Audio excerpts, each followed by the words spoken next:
महीना चलता है, वैलेंटाइन डे वीक चल रहा है, तो उसके लिए गाना रिलीज हुआ है 4 म्यूजिक पे। हिंदी इंग्लिश में लोग कहते हैं आई लव यू, हिंदी में कहते हैं हम तुमसे प्यार करते हैं, लेकिन भोजपुरी में क्या कहल जाए? सुनावा तनी कि हम तहरा जा तू हो हमारा, हम तोहर राजा तू हो हमारा, कान खोल सुना आई लव यू खाला।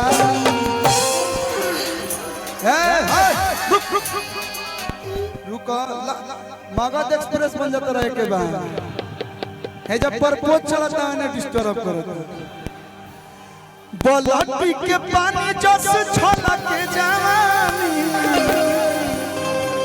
बड़ी निक लागल वे शिल्पी राघवानी, आ कान खोली सुना आई लव यू खाला। बोलो आई लव यू टू।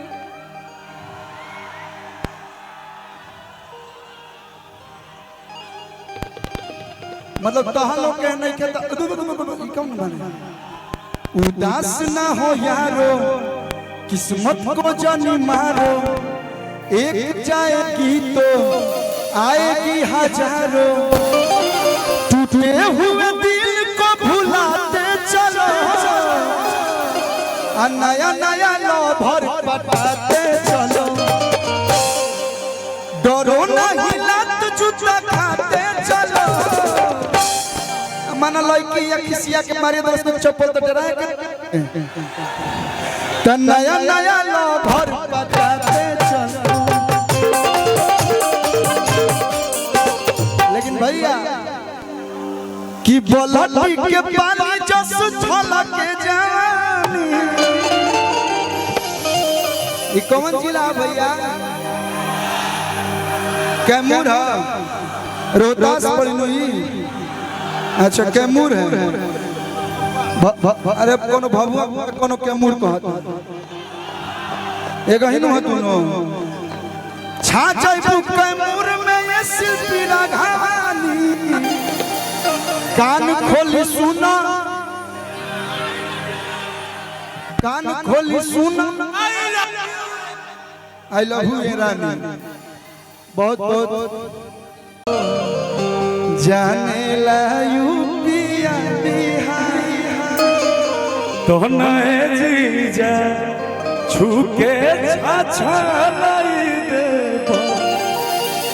रंगवाला कही देबो। कल्लू भैया का प्यार आशीर्वाद है, सब भाइयों का प्यार है ये। हमार हालत बड़ा खराब बा भैया, आप समझ सकता नहीं कि जोना घर में 11 को शादी, फिर राजा भैया के सब कुछ देखना, और जिगरा कितना चाहे वाला हो के सबके संभालना थोड़ा रहे, लेकिन बड़ा अच्छा लगा। आप लोग हैं तो सब कुछ हो जाता है भैया।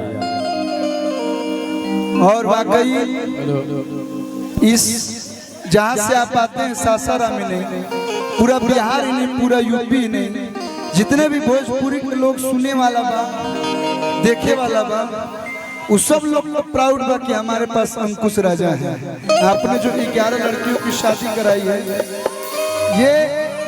ये होता है भैया। आपको देख के अगर 2 लोग ये कदम उठाते हैं, हमनियों के वो शादी कराते हैं जो ना कि न्योता हम दे देले बने, पता है 26 मई के बक्सर किला मैदान में हमनियों के शादी कराते हैं। हमारे पास कुछ नहीं है, जौन भाई सब लोग भाई लोग के बा, लेकिन अगर साल भर में भैया कोई ऐसा फंक्शन होत रहा तो भोजपुरी के जौन लोग कहला कि भोजपुरी में कलाकार क्या करते हैं, तो भोजपुरी के कलाकार बोले लेना, भोजपुरी के कलाकार करे ले।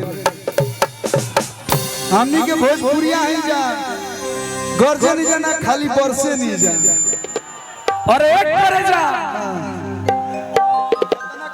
तू जितना कहबू हम उतना खर्चा करब, ओकरा खातिर हम भागो ना करे। एक करे जा तू जितना कहबू हम उतना खर्चा करब, ओकरा खातिर हम भागो ना है। लेकिन जदी कलू भैया के छोड़ के गइलू,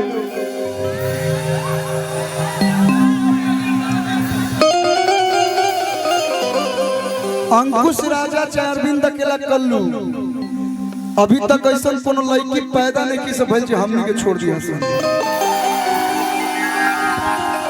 हम लोग छोड़ दे, हमनी के प्यारे मोहब्बत ना करेंगे जा, हमनी के बाबूजी के डर से जो सच्चाई बा। हमनी के बिहार यूपी गांव में आजो बा प्यार कइला बाबू जल अभिदा तैयार रखेले त हमनी के प्यार मोहब्बत से तनी दूर रहनी जा। हमारे बिहार यूपी हमारे भभुआ कैमूर रोहतास बक्सर आरा में प्यार नहीं सीधे शादी किया जाता है।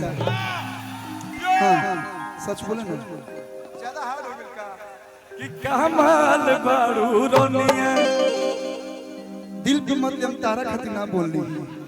हमनी के मतलब हम अपने लिए बोले कि हमनी के केहू धोखा नहीं के देले, सब हमारी दोस्त हैं यहाँ पे, गर्लफ्रेंड है नहीं क्या हमारे मायने में आइएगा भैया। अच्छा भैया एक मिनट, कौने भाई के मोबाइल भुलाइल बा हो? कौना कंपनी के मोबाइल भाई? वीवो भैया दिखा नाम कहा तुहार? एगो दिलीप कुमार भाई बाड़े यही जे खड़ा बाड़े, अगल बगल तनी देख लो लोग, हेल्प कर दलो 10-20 लोग। अगर कहीं गिरल हो तो भाई के मोबाइल उठा के दे दलो। वीवो के मोबाइल है, दिलीप भाई के मोबाइल है, देख ली तनी। सब आपन बीच के भाई बाड़े, सब केहू के तकलीफ ना होके चाहिए भैया।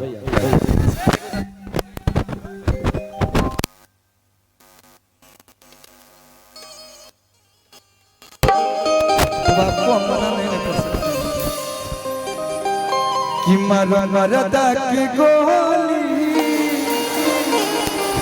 इस बार का होली आपका यादगार रहेगा। अरे नहीं नहीं भाभी आ रही है भाई, अब हम ज्यादा नहीं बोलेंगे। हम काहे खाती हाला घर होता भाव जाई, लेकिन होली तो आप ही लेके आते हैं। हमारा के सब सब दोना बताई,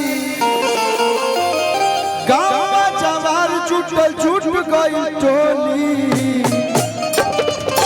साफ सुथरा बात बताओ, तू के पति के संग रहबू की त लइकिया कहतिया कि मरदा के गोली, मरदा के गोली खेलो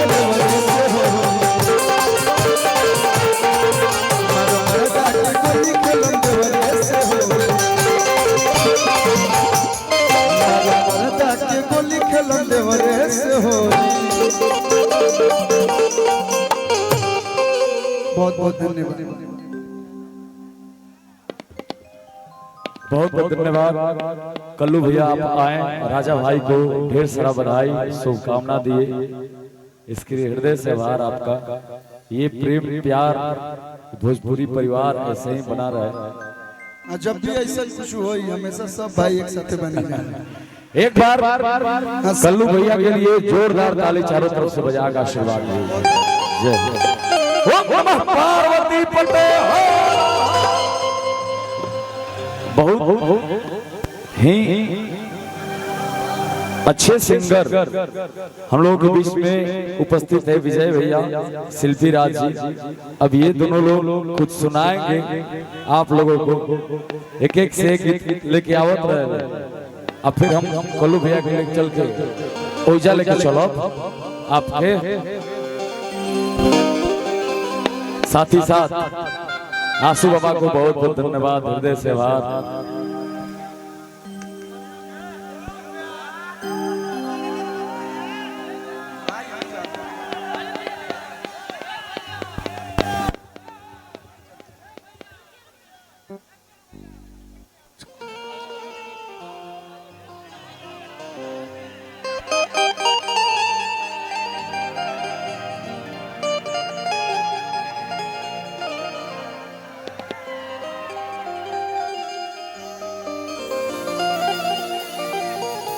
हमारे यूपी बिहार के राष्ट्रीय संगठन मंत्री हमारे बड़े भैया याज्ञवल्क्य शुक्ला जी भैया आए हैं, आपको भी बहुत बहुत धन्यवाद, हृदय से आभार भैया। आके आप इस महफिल में चार चांद लगाए, राजा भाई को ढेर सारा आशीर्वाद बधाई दिए। अब सीधे सीधे माइक विजय भैया और शिल्पी राज जी को मैं देना चाहता हूँ। एक बार आई आप सब मंच पे।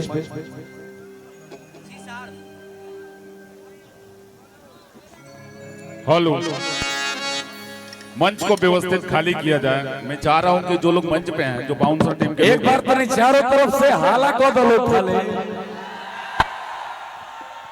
हेलो, ये गाते हैं तो खुद ही पहचान छूट जाते हैं।